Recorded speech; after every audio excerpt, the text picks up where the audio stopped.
Hello.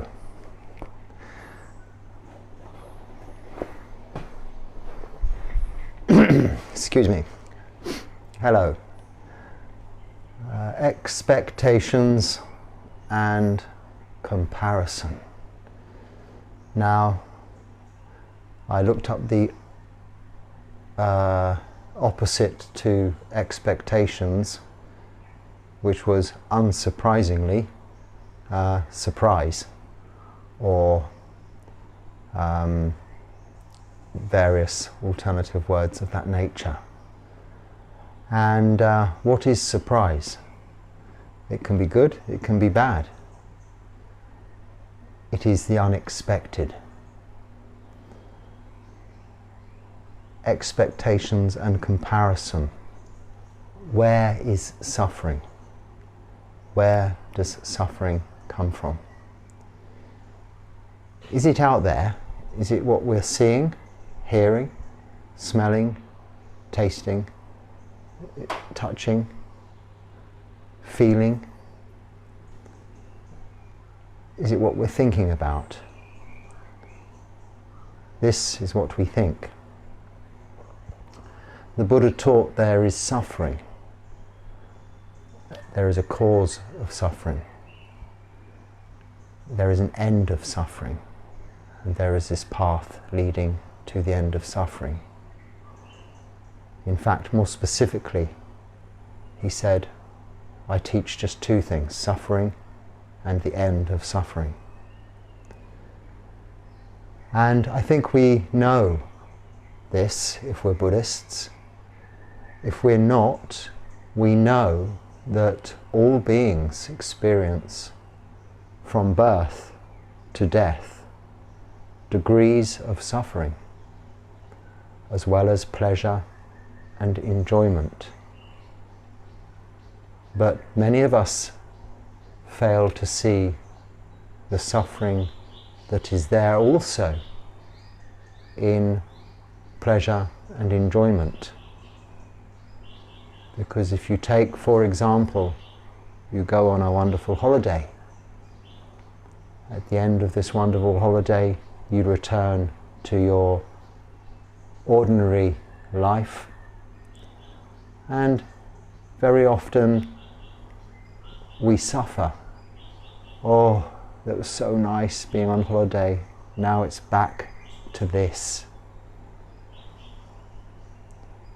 The end of pleasure and enjoyable things is suffering. And as we know, all things come to an end. We are born to grow, get old, get sick, and die. We are all beings sharing this common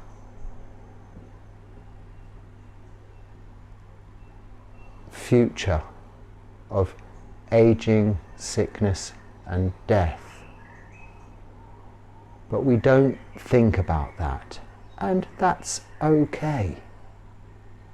Who wants to dwell on misery, seemingly? In fact, if we look at what we have and we ask ourselves this question, where is suffering? Suffering isn't in that knowledge that we will die. Because, let's face it, if you woke up in the morning and said, well, I'm only going to get old, get sick and die, you might roll over and go back to sleep and think, because what's the point?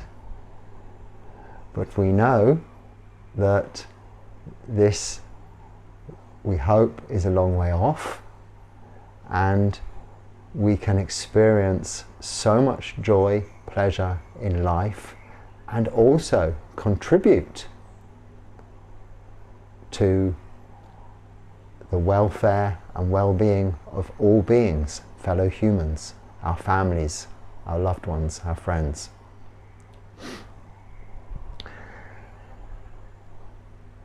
So it's not that. That isn't where suffering is.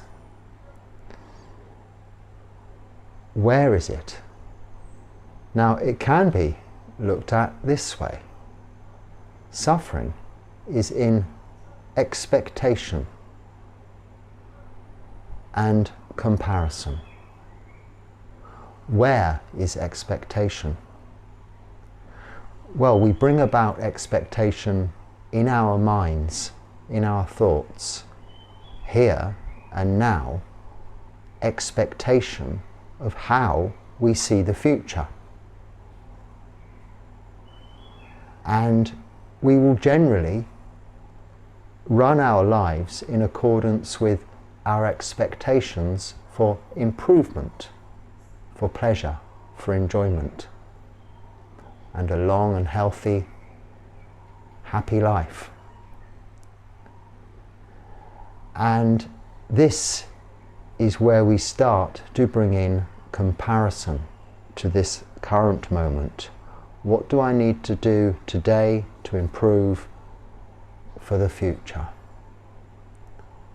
And remember that word, the future. Now, comparison.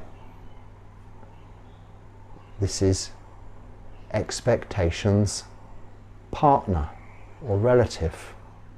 Not the opposite word of surprise, but look at this, comparison. What is that? Comparison is our past experience. So we have expectations of tomorrow by comparison or compared with yesterday. Comparison of events, things we've done in the past.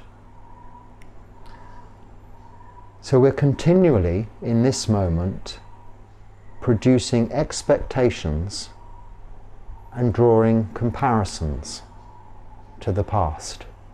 Expectations of the future compared to the past. Why? Because it detracts from the current moment, the present moment, here and now, what we have, what we are doing. And this is where suffering is. If we're looking for it, we can follow the signs, the signposts, the directions, and they are expectations and comparisons. Expectations of tomorrow, comparisons to yesterday. They're the signposts to where our thoughts are wandering, always back to the past or into the future. Now, can we go into the future? No, we can't. We're here, we're now. When is tomorrow? It never is. Tomorrow is something we imagine. It is imagination. Because when tomorrow comes, what will it be? It will be today. And what can we do about yesterday? Nothing. So we shouldn't be looking at the past, yesterday, and saying, well, yesterday was such a lovely day, such a wonderful time. Why is everything so much worse today? Or saying even, yesterday wasn't very good, but today is much better. Because we can no more go back into the past and change that than we can jump into the future to see what will happen next. But what we can do always is be present here and now, in this moment. So when the Buddha taught that there are two things, there are suffering and the end of suffering, and elaborated on that with those four noble truths I mentioned earlier: suffering, the cause of suffering, the end of suffering, and the path leading to the end of suffering. We can take those two middle truths, the cause of suffering and the end of suffering, and ask, well, what is the cause? Where is the cause? Well, it's in the past. It's in the future. It is our desires, our wanting, either to be more like the past if it was better, the good old days, or more like what we imagine and hope for the future will bring us. Hope and imagination. We do have the experience of the past, that is true, and we learn through our experience each and every day. And we learn from our mistakes. We can, to some extent, where we have made mistakes, said something we didn't mean to say, or done something we shouldn't have done, we can apologize. We can make amends, make good. And that is something that we should always strive to do. But that is all we can do.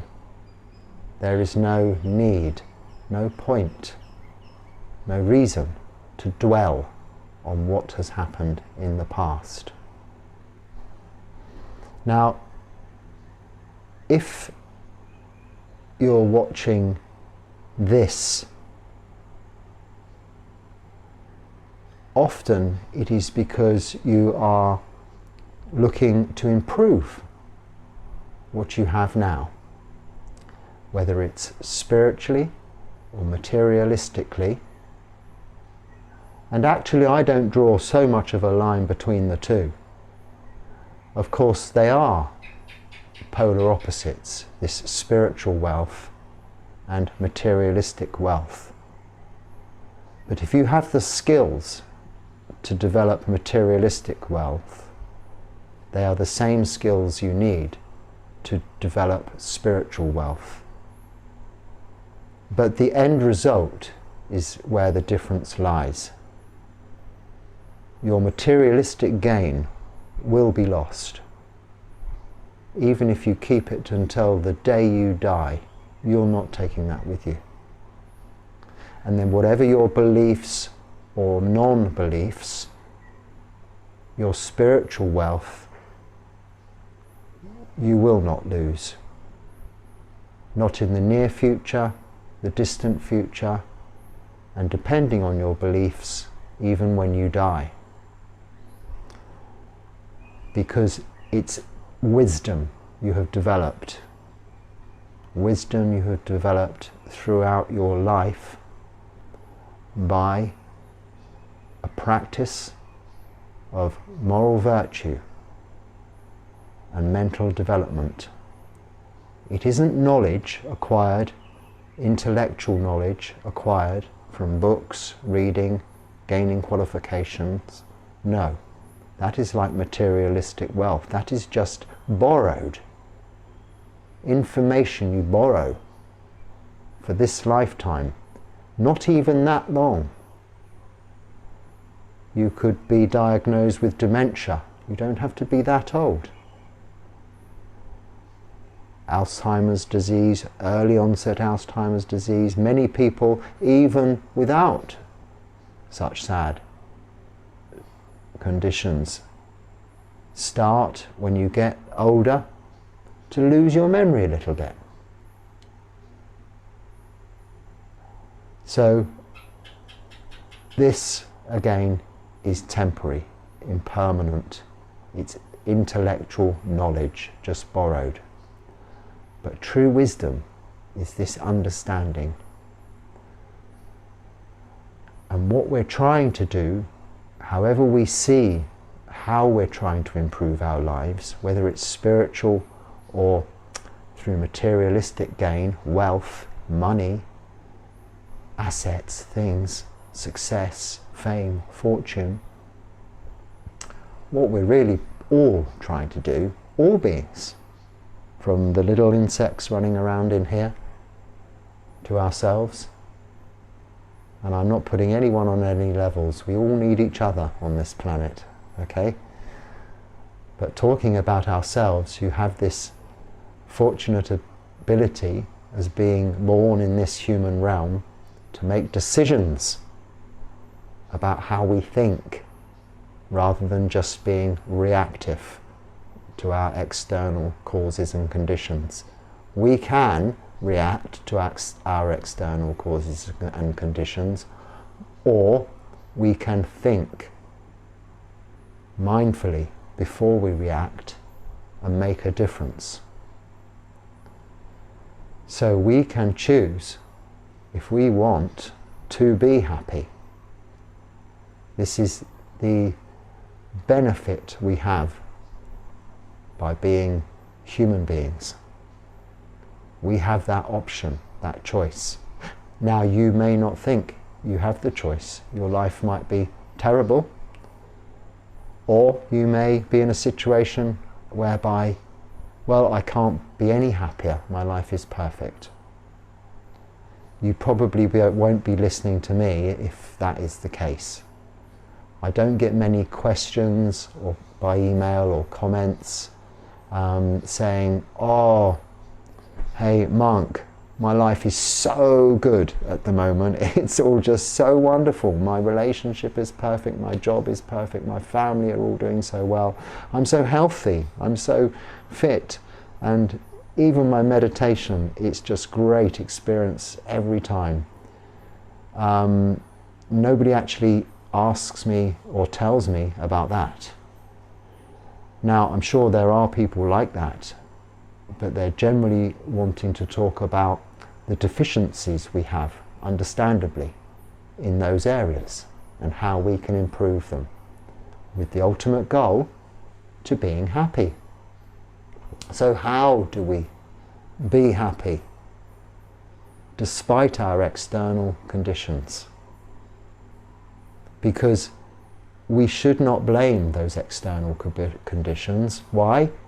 Because they're only poor by comparison, or as a result of not meeting our expectations. So I'm not saying don't have expectations or draw comparisons, but know they are just that. Know and let go. Of course, have targets or goals. You may have targets in business to acquire certain numbers of sales or whatever in a particular time period in order to achieve your goals towards financial success, and that is fine. Keeps you on track, keeps you focused. Your goal may be to become a monk and become free from suffering in this very lifetime. What a beautiful and wonderful goal that is. And if that is your aspiration and you follow the teachings of the Buddha, you will become free from suffering in this lifetime more easily than if you continue in lay life, although that isn't impossible. Of course you can become free from suffering in this lifetime as a lay person, not a monk. And for those of you who are watching who aren't Buddhists, you'll understand still that I'm talking about the goal of just being happy. Excuse me. Now, where does happiness come from? We've talked about where is suffering, or sadness, disappointment, distress. Well, it is in comparison and expectation. Where is happiness? Well, happiness is a symptom of contentment. That's all. Like sadness is a symptom of being discontent. And what is contentment? Contentment is being okay with everything you have, not needing anything. We always need things. We will need food, we will need shelter, medicine, some clothing to keep us protected. These are the 4 things that monks are given for their support. Nothing much more than that, because they're the 4 requisites, required things to live. Food, shelter, clothing, medicine. Other than that, over and above that, it's generally things in monastic life that you want, not need. Because that's all we need. Our lives are geared up for that. But in lay life, of course, there are other things you need. You will need a car. But you don't need the latest model. Anyone will do if it gets you from your home to your workplace, for example, or the children to school. But we want more than that, a better car, a newer car. And this is where we start to bring in comparisons and expectations and start to create that suffering. That suffering which is caused by desire. That one thing, desire.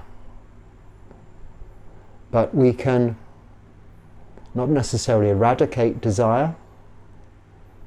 There are 2 kinds of desire.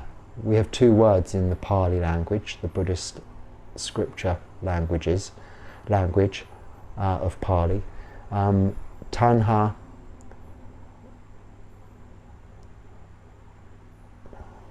sorry, I see something. Excuse me, I have to just check something.